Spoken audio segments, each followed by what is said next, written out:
welcome into the box score. Terry Collins along with Murphy Fair. Murphy, it's week 6, 5 weeks behind us, 6 weeks left. Just about everybody in the state is halfway through their schedule. There's a few that have had open dates in the first 5 or 6 games, but nonetheless, the first third of the season is over. Second third is still to come through October, and then the third part, the playoffs, first week in November. Well, we want to thank our title sponsor, which is Pavement Restorations, and Justin Malden, always doing a great job for us. And we'll go ahead and look at a outstanding game as far as stats go. And Sonic of Carthage brings you those. Gordonsville at Caine County, which was our game of the week here on DTC. And Murphy, a very offensive game that saw the Gordonsville Tigers really use their running game. And the big difference in the ball game, it looks like, was some special teams play by the Tigers. But when you roll up 431 yards, if you're Caine County, that has to be a big positive for Coach Hinch, although they lost. Yeah, the numbers are a little deceiving when you look at that, a couple of touchdowns difference, but Caine County just, they didn't have the ball offensively in the second half, I think, only 3 times. It was just one of those nights when they couldn't hold on to the ball, or big plays by Gordonsville. You made the comment when we were looking at stats before we started about Jay Foster, 1 of 2, but they didn't need to throw the ball. They ran it exceptionally well. When you look at Caine County's throwing game, though, that's spot on. I know there was 2 picks, but when you look at Davis and the night that he had overall, as we flip to those individual stats, not Davis, but Eli Garrett, that is a great night. And 226 yards passing, 102 rushing, so he goes for 328 by himself.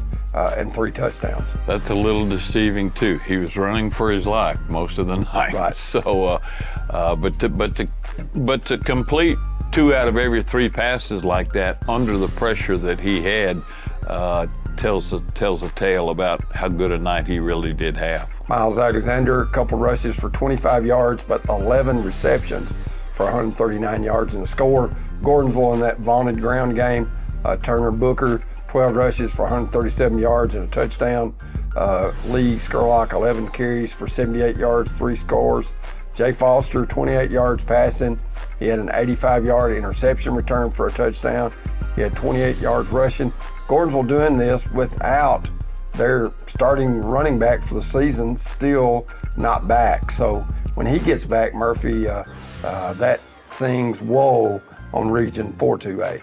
And 2 of their defensive backs didn't get to play, from what I understand, minor injury, but nonetheless, I don't think they were on the field. So you take those 2 starters away, and it looked like it evened everything. But right now, Gordonsville in the pilot's seat, if you will, with that big win. A lot of folks thought that might be for the district or the region championship.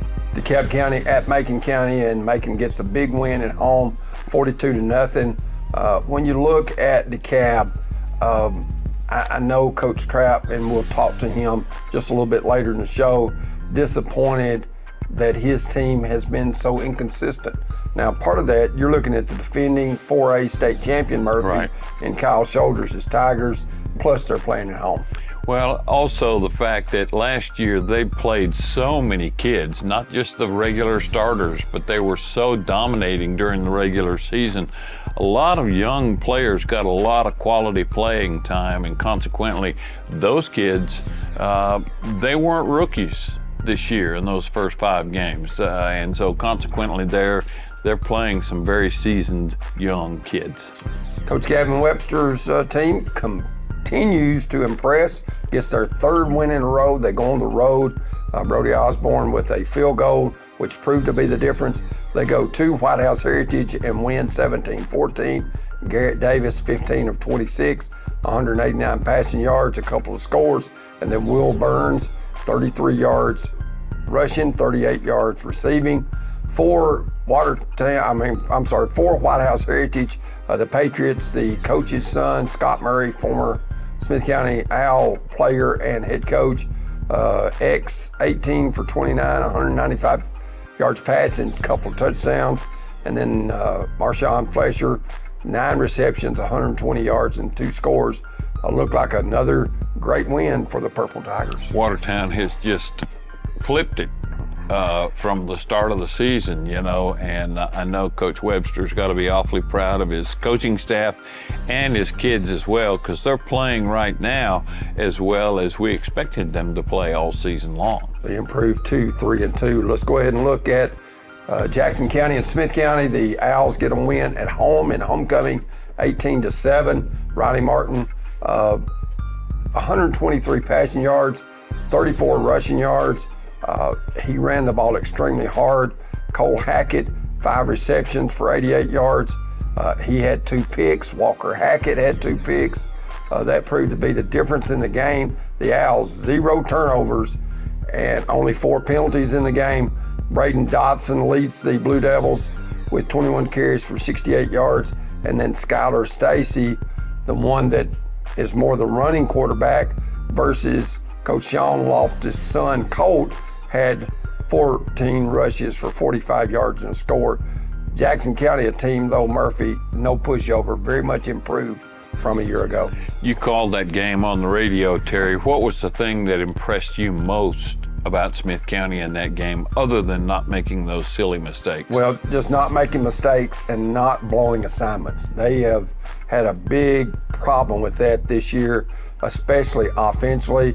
No, they didn't move the ball on the ground like I'm sure they wanted to, but Riley did just enough in the air, along with their stingy defense, which made the difference. Let's go ahead and look at the Region 4 2A scores. Of course, you got Clay County getting a big win over Trousdale County. They score just like they have in, I guess, 3 games this year. 3 of their 5 wins have gone down to right to the end. In fact, against Smith County, they won that one with 40-something seconds to go. It was tied at 27 with 3:20 left, and Clay County drives and scores to win it 35-27. So Bruce Lamb's Bulldogs continue to impress. In Region 4 3A scores, you got Forest over Fayetteville, you got Richland over Community, and Sequatchie County over Cascade. I think the cream is rising to the top, Murphy. When you look, we thought Fayetteville may be a little better than that, but Gordonsville goes to Fayetteville and win, and then the Rockets get a huge one-sided win. One thing that impresses me about Clay County, and we'll talk about this a little bit more because that's who Cannon County plays this week, but of the 4 wins that Clay County has, 3 of those came against teams from Region 4 2A. Right. They've beaten Smith County, they've beaten Jackson County, and they've beaten Trousdale County. Hopefully they don't beat Cannon County this week, but they could be in second place in that 2A region. Right. Let's go ahead and look at the Region 4 4A scores. Beach goes to Baxter, gets a big win, 42-27. We'll have Adam Caine from the Bees a little bit later. White County, a narrow win over Livingston, handing the Wildcats their first loss, 14-13, and Stone Memorial over Loudon by 3 touchdowns. We'll have an interview with DeKalb County Tigers head coach Steve Trapp when we return. If we remind you, you're watching the Box Score, brought to you by Pavement Restorations.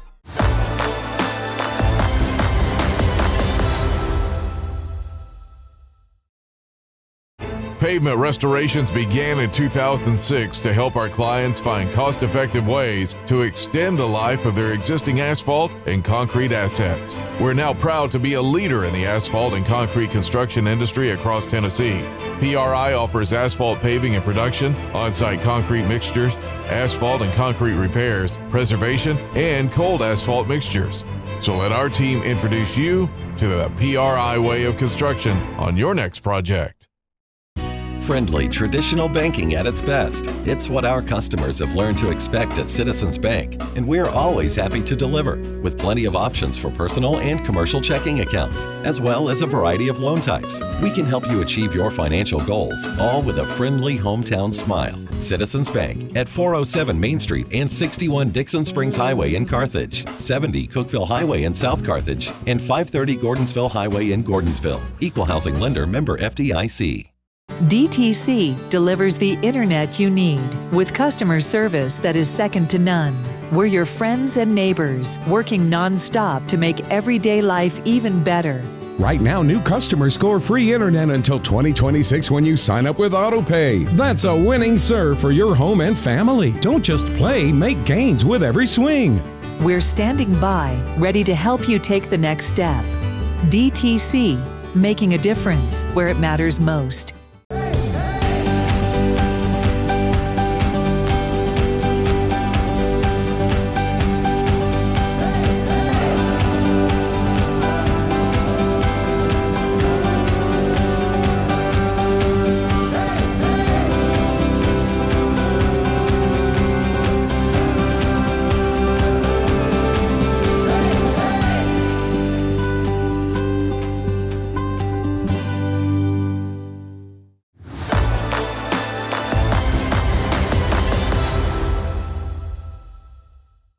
And welcome back to the Box Score. Terry Collins along with Murphy Fair. And we've been joined by our good friend Steve Trapp of DeKalb County. And Coach, I know a tough loss for you and your team in Lafayette, but that's a tough place to play, and they've got another good football team.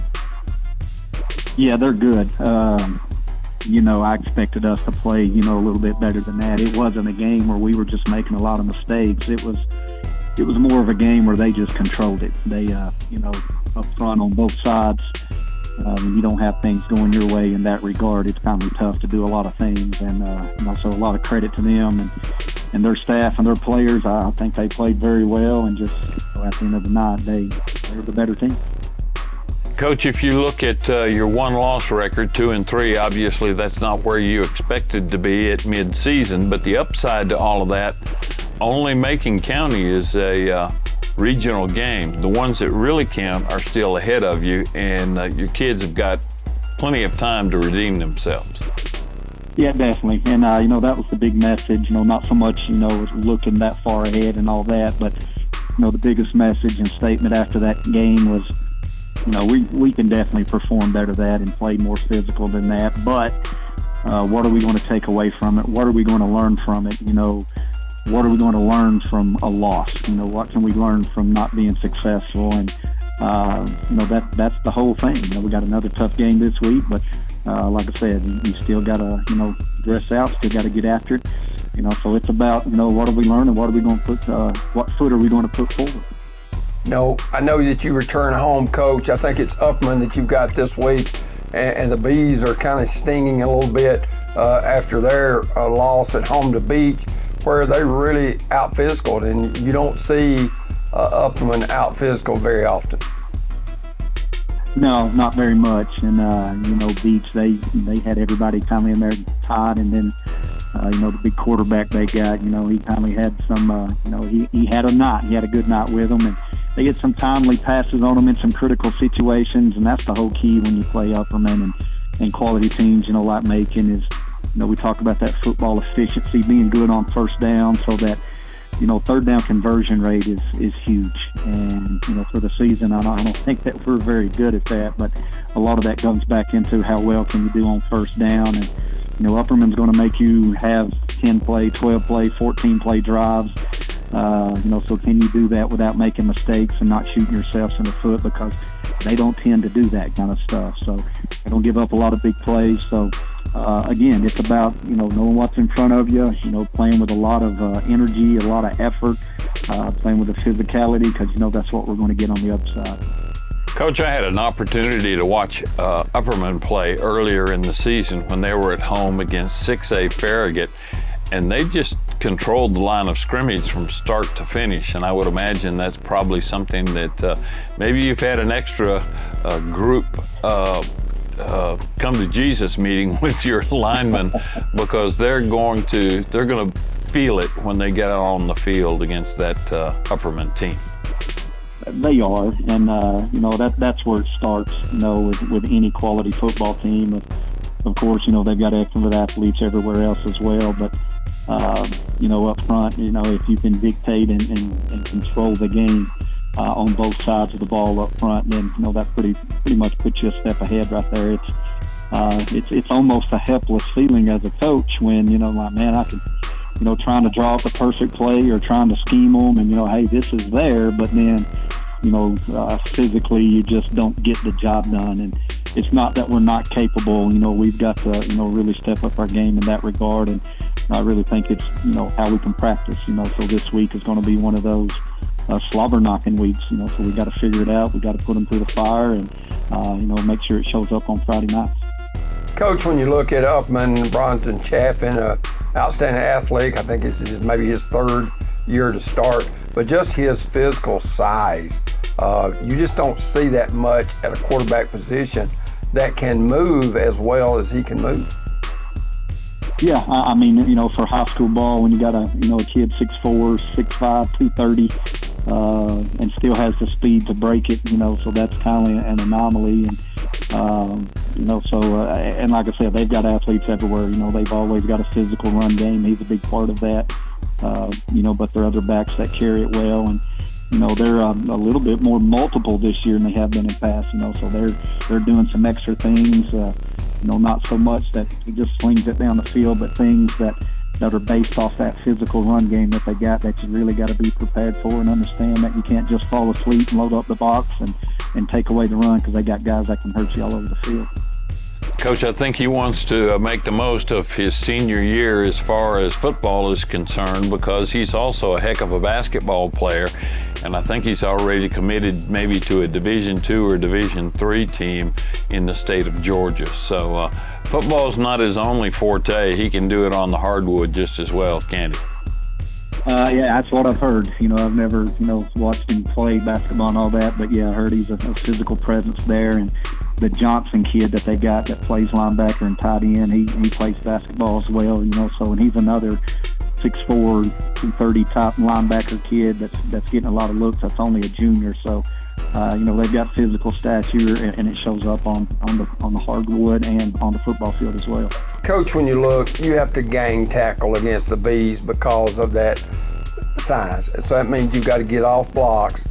And when you get a player the size that they'll be coming at you, I think it's important that DeKalb get 1, 2, 3 hats to the football to try to keep them from making the initial contact and then dragging you forward for 2, 3, 4 yards.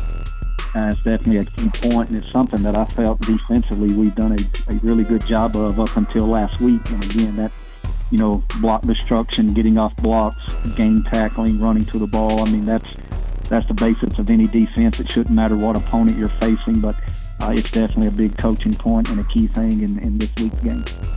Coach, what part of your attack is something that you feel like you really need to drive home some points for this upcoming game? It's all of it, Murphy. I mean, we've been very consistent at being inconsistent offensively at about everything that we do.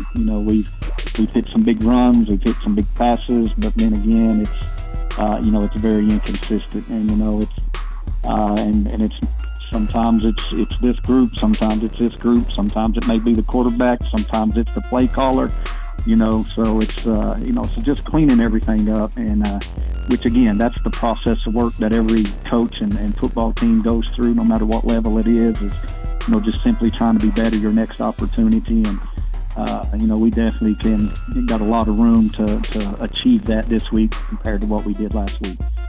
Beach coach Anthony Crabtree, a former York player, of course, York and DeKalb used to be in the same district, but he didn't do you any favors last week, beating Upperman like he did and kind of throwing caution to the wind. I'm sure it hadn't been a pleasant week of practice for the Upperman Bees after their loss to the Buccaneers.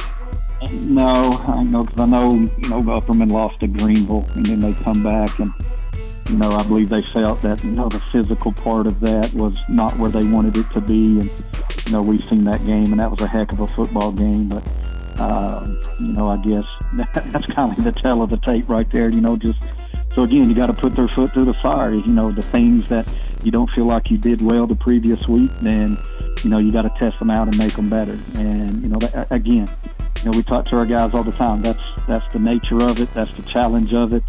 You're either getting better or you're getting worse. You're not staying the same. again, the one thing that I think we did do last week, it wasn't just flat out making mistakes all over the board. We were, I think we got out physical without saying anything else. And, so that's something that's got to get better because we're facing another physical football team this week and then next week and the week after. So they're going to keep coming. Who made that schedule, Coach? Yeah, again, that's probably what you get when some of the people we usually play, and it is what it is. I take it as a sign of respect, I guess. But, it has been a challenging schedule. But, without challenges, how do you get better? So we embrace everything that we get the opportunity to do and who we get to go play. So, what don't kill you makes you stronger. Well, Coach, we appreciate you visiting with us here on the Box Score, and best of luck to DeKalb County. I appreciate it, guys. Thank you. Go get them, Coach. And we've been visiting with Steve Trapp of the DeKalb County Tigers, and we'll have an interview with his opponent, which is Adam Caine and the Upperman Bees, when we return to the Box Score, brought to you by Pavement Restorations.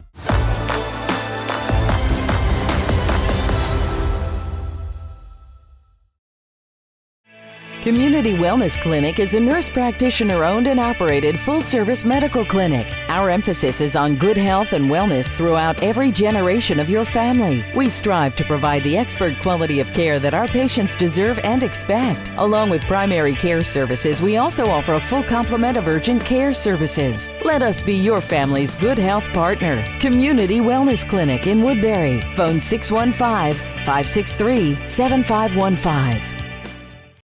Friendly, traditional banking at its best. It's what our customers have learned to expect at Citizens Bank, and we're always happy to deliver, with plenty of options for personal and commercial checking accounts, as well as a variety of loan types. We can help you achieve your financial goals, all with a friendly hometown smile. Citizens Bank at 407 Main Street and 61 Dixon Springs Highway in Carthage, 70 Cookeville Highway in South Carthage, and 530 Gordonsville Highway in Gordonsville. Equal housing lender, member FDIC.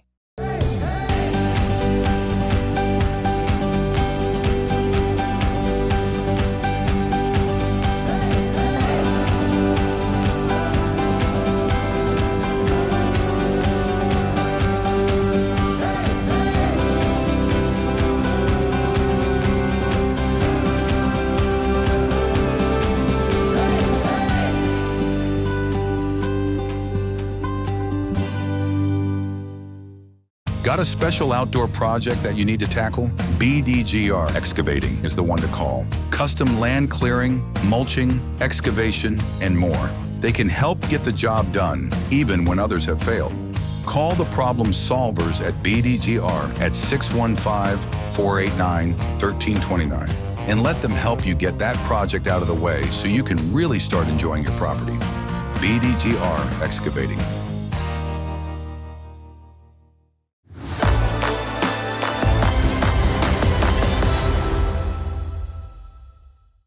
And welcome back to the Box Score. We've been joined by Adam Caine of the Upperman Bees. And Coach Caine, first of all, we appreciate you taking time to visit with us here on the Box Score.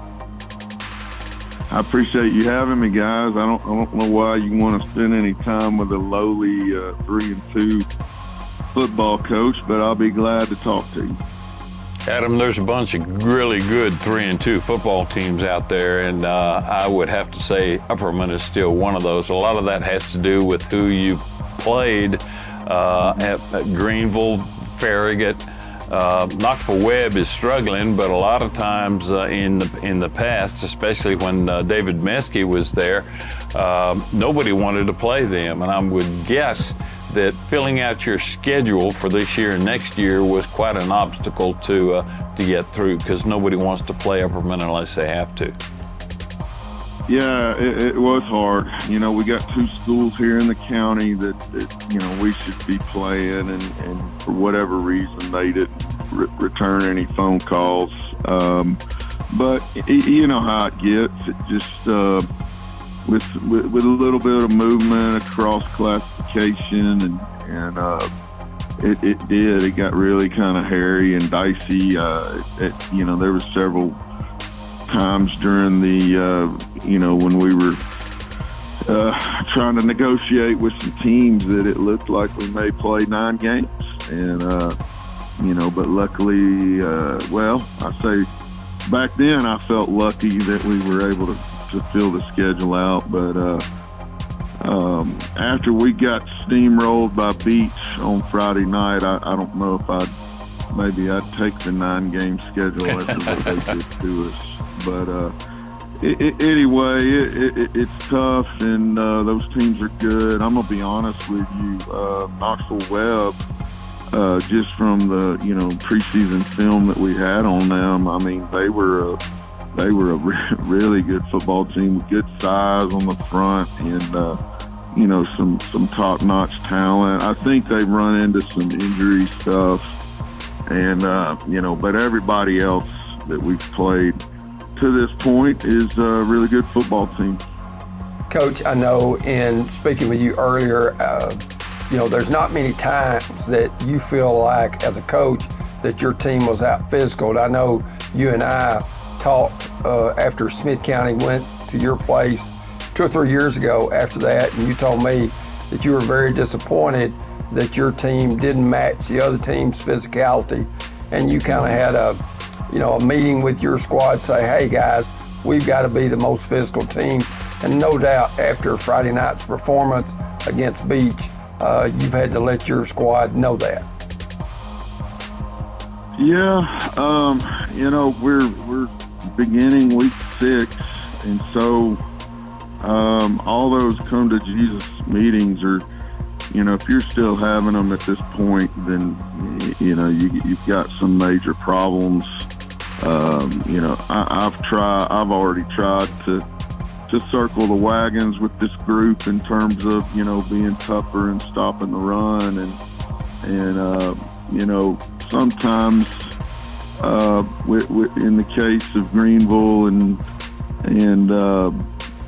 Beach, and even I'll go back to last year, our final game against Macon County.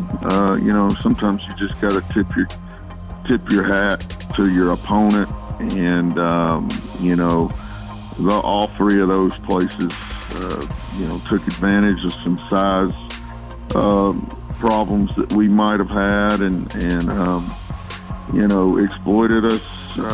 But at this point, I told the team, I mean, we kind of are who we are, and it's not a typical Upperman team, because we've always been really salty against the run game, and so I don't know. Maybe I know, especially last Friday night, maybe it was a matchup deal where they were just bigger and stronger, and they've got a special quarterback.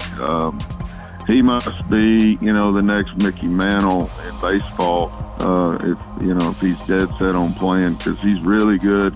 He's a really good football player, and did a fantastic job of just moving the chains against us and exposing us, and hopefully our kids will respond a little bit to the challenge of kind of getting punked last weekend.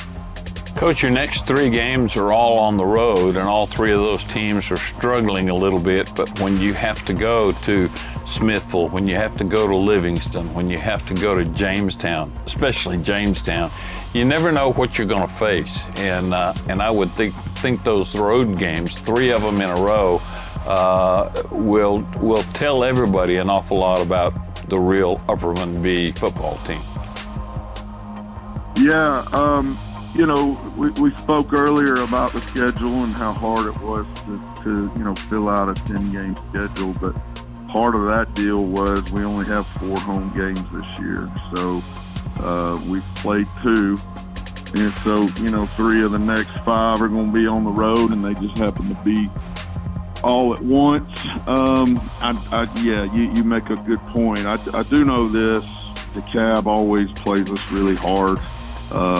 The teams in this region 4, 4A, they really seem to take a great deal of pride in getting after Upperman, and so we better understand that people are people see a little sign of weakness on the films that we've been sending out, and I don't think anybody's going to be nervous about us coming to town. And so I'm expecting, 4-quarter ball games in each one of these. DeKalb, like I said, I mentioned them. They've played us as well as anybody over the years. Livingston, I believe they're 4-1. They got a lot of juice around that program right now. They got a new coach. They came in here and beat us in a 7-on-7, and we're hooping and hollering, and you can tell when a program's starting to rise up, and they've had some signature wins. That's always a tough place to play. Our best team in school history that went to the state championship game 2 years ago, we went up there, and I believe they were 0-10 and 1-9 that year. And you look up at the scoreboard, and it's 21-14. We're up by 7 with, and we're in the fourth quarter. And so they're all difficult places. These are emotional rivalries around here. You mentioned York. One thing I do know about York is you better be ready for a fist fight when you go up there, because them dudes they're always, whether it's on the football field or not, right? Yeah, I mean, just those kids are tough, and I know the coach is really tough, and the people expect them to play tough and hard, and like you said, it's going to be a great measuring stick as to where we are as a football team. Coach Caine, let's talk about a little boy that was running around on your sideline at Sequatchie County back when you started for the Indians program, and that's your son Walter that's now a senior. I know, unfortunately, he suffered a second knee injury, but I know he's working to try to get back and maybe play a part of this year, which, I hate to see him miss his final 2 years, and he was an outstanding player as a sophomore. Yeah, he was kind of the heart and soul of this football team, a guy that did what I say, did all the dirty work. We got a lot of guys that do well with the ball in their hands and that sort of stuff, but we're not blessed with a ton of dudes that just are real true, let's go block and let's go tackle and let's do the dirty work. And so he was kind of that guy. And, he came off the ACL surgery and got cleared back in May and had a great preseason and re-entered at first play at Webb. It was, unbelievable.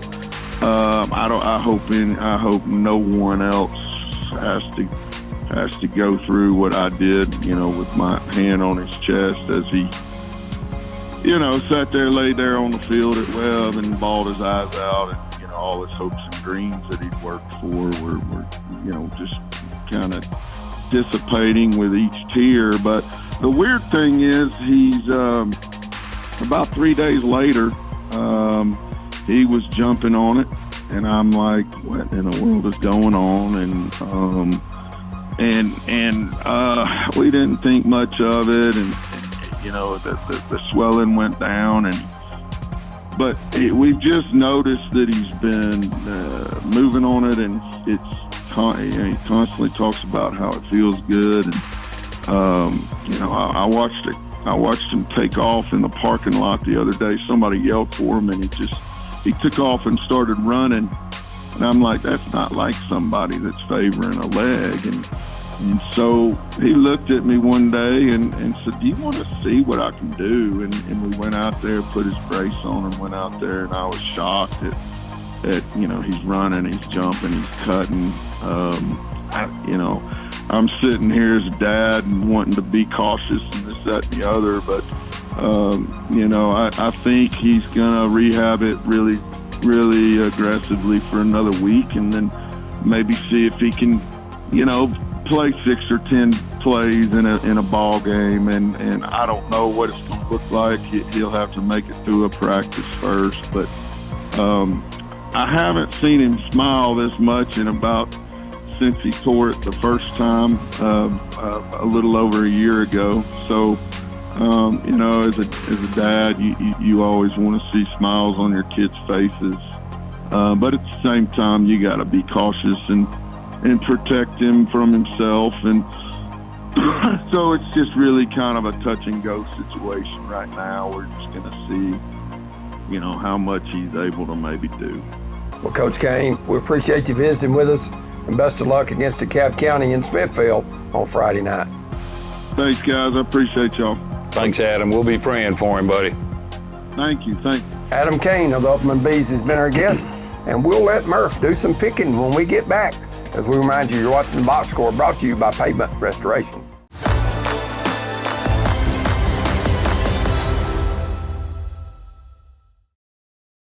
Got a special outdoor project that you need to tackle?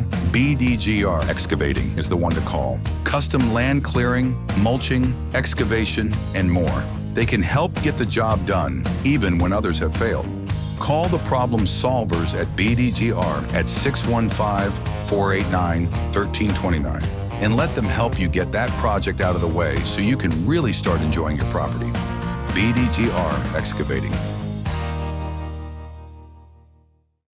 Community Wellness Clinic is a nurse practitioner-owned and operated full-service medical clinic. Our emphasis is on good health and wellness throughout every generation of your family. We strive to provide the expert quality of care that our patients deserve and expect. Along with primary care services, we also offer a full complement of urgent care services. Let us be your family's good health partner. Community Wellness Clinic in Woodbury. Phone 615-563-7515.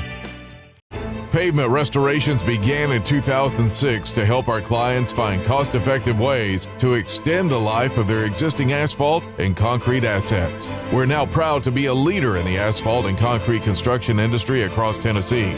PRI offers asphalt paving and production, on-site concrete mixtures, asphalt and concrete repairs, preservation, and cold asphalt mixtures.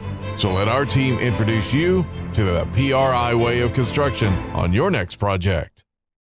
Regardless of where you call home, you can relax even more when you trust DTC Security to keep tabs on your home and your family's safety.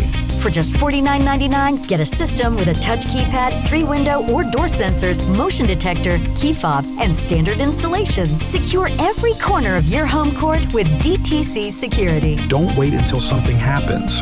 Contact DTC Security now and take the worry away at your home.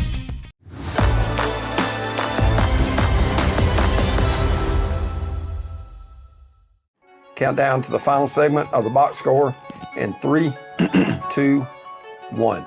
And welcome back to the Box Score, brought to you by Pavement Restorations. Thanks to Justin Malden, always doing a great job for us. And Murphy, let's look at our game of the week, which is Upperman going to DeKalb County. Both teams coming off disappointing losses. Well, they are, and Upperman's obviously the major favorite in that one, but like Coach Adam Caine said, don't count DeKalb County out when they're playing us. So I look for that to be a little better game than we might think, but I think Upperman's the odds-on favorite big time. Let's go ahead and look at some picks in East Tennessee. We'll start with Farragut at Bearden. It's the Battle of Kingston Pike, always a big one. And Farragut's not quite the team I thought they were going to be this year. Bearden is struggling as well. That's a tough one to call because it's at Bearden, but I've got to go with Farragut in that one. York Institute making the long trip down to Grundy County. Maybe that trip will be the difference in the ball game. Grundy has not lost a game, but they haven't played anybody of consequence. That's going to be tough, but I'll go with Grundy just because they're the home team in that one. Coalfield at Oneida. That's a rivalry that goes back years and always a pretty good ball game, but I got to go with Coalfield. They're playing just as good as they ever have. Let's go ahead and look at the Middle Tennessee picks, and that's Oakland.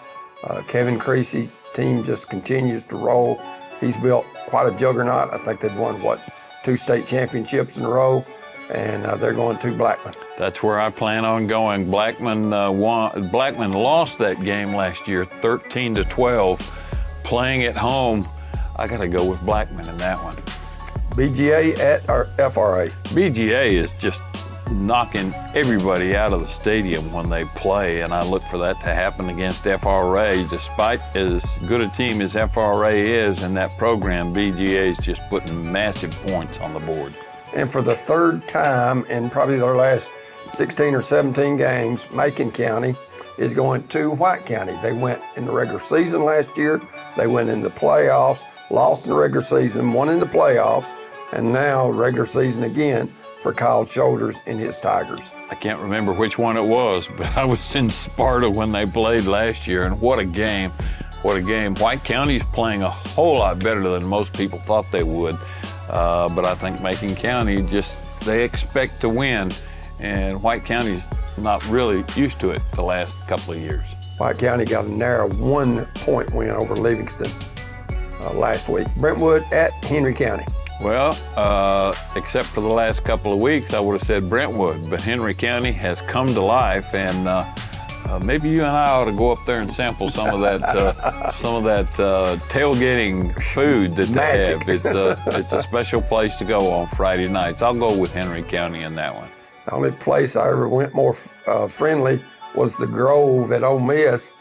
Tennessee played down there, and it's just it's just a party, and they invite you to eat their food and don't charge you anything, Murph. So that's always a fun atmosphere. Good place to be for sure. Lausanne at Westview. Lausanne. And Westview's still a awfully good football team. It wouldn't surprise me if they're in the championship game. They've got another Simpson at quarterback. His older brother's the starting quarterback at Alabama, and I understand the younger one, who's only a junior, may be the best of the two. I've got to go with Westview.